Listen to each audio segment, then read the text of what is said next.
మావిగన్ విధానానికి వైసీపీ కట్టుబడి ఉందని క్లారిటీ ఇచ్చేశారు వైఎస్ జగన్మోహన్ రెడ్డి. వచ్చే ఎన్నికల్లో మావిగన్ వర్సెస్ అమరావతిగా ఎలక్షన్ జరగబోతోంది అంటున్నారు. మావిగన్ ఎజెండాతోనే మేము ఎన్నికలకు వెళ్తాం, మావిగన్ కి సపోర్ట్ చేసే వాళ్ళు వైసీపీ కోటేస్తారు, అమరావతి సపోర్ట్ చేసే వాళ్ళు కూటమికి ఓటేస్తారు అంటున్నారు. ఎన్నికల్లో అమరావతితో మావిగన్నో తేల్చుకుందామంటున్నారు. నెక్స్ట్ ఎలక్షన్ మేనిఫెస్టోలో మావిగన్ ని కూడా మేము చేర్చుతామని ఒక క్లారిటీ ఇచ్చేశారు వైఎస్ జగన్. మా ప్రతినిధి హసీనా మనకి లైవ్ లో జాయిన్ అవుతున్నారు మరింత సమాచారంతో. హసీనా, ఇది చాలా పెద్ద స్టేట్మెంట్. మావిగన్ కి సపోర్ట్ చేసే వాళ్ళే మా కోటేస్తారు, అమరావతికి సపోర్ట్ చేసే వాళ్ళు కూటమికి ఓటేస్తారని. జగన్ ఈ స్టేట్మెంట్ వెనుక ఆంతర్యం ఏంటి?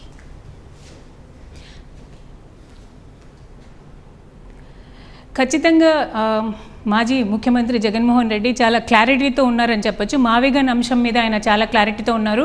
ఎందుకంటే ఈరోజు ఆయన ఇచ్చిన స్టేట్మెంట్ అనేది చాలా పెద్ద స్టేట్మెంట్. మావిగన్ వర్సెస్ అమరావతితోనే ఎలక్షన్స్కి వెళ్తాను, మావిగన్కి సపోర్ట్ చేసే వాళ్ళంతా నాకు ఓటేస్తారు, అమరావతికి సపోర్ట్ చేసే వాళ్ళంతా చంద్రబాబు నాయుడుకి ఓటేస్తారు, చూసుకుందామని చెప్పి ఆయన చెప్తున్నారు. అంటే ఇంకా వైజాగ్ అంశం గురించి అయితే ఆయన ప్రస్తావించలేదు, దానికి ఇంకా దాన్ని వదిలేసినట్టే మనం అని గ్రహించవచ్చు. కాకపోతే ఇక మావిగన్ అంశం మీద మనం చూసుకుంటే ఎప్పటి నుంచి మావిగన్ అనేది అటు మచిలీపట్నము, ఇటు విజయవాడ, అటు గుంటూరు, ఈ మూడు ప్రాంతాలని కలిపి అన్ని, అంటే అటు రైల్వే స్టేషన్స్ కానీ, ఆ రోడ్స్ కానీ, విద్యా సంస్థలు కానీ, ఇవన్నీ కూడా ఇక్కడ అందుబాటులో ఉన్నాయి. కొన్ని బిల్డింగ్లు కడితే చాలు ఒక రాజధాని అనేది ఏర్పాటు అవుతుంది, కోట్ల రూపాయలు ఖర్చు చేయాల్సిన అవసరం లేదు అని చెప్పి ఆయన పదే పదే చెప్తున్న మాటలు మనం చూస్తున్నాము.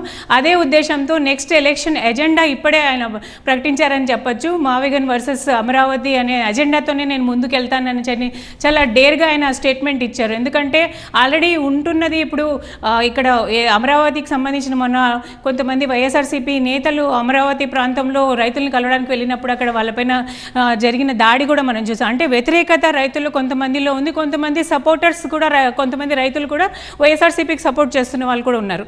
సో ఇరుపక్షాలు ఉన్నప్పటికీ కూడా ఇదే తనకి యాంటీ అవుతుందని ఒక వర్గానికి చెందిన ప్రజల్లో దీన్ని యాంటీగా భావిస్తారని తెలిసినప్పటికీ కూడా ఆయన చాలా ఈరోజు డేర్ స్టేట్మెంట్ ఇచ్చారని మనం చెప్పొచ్చు.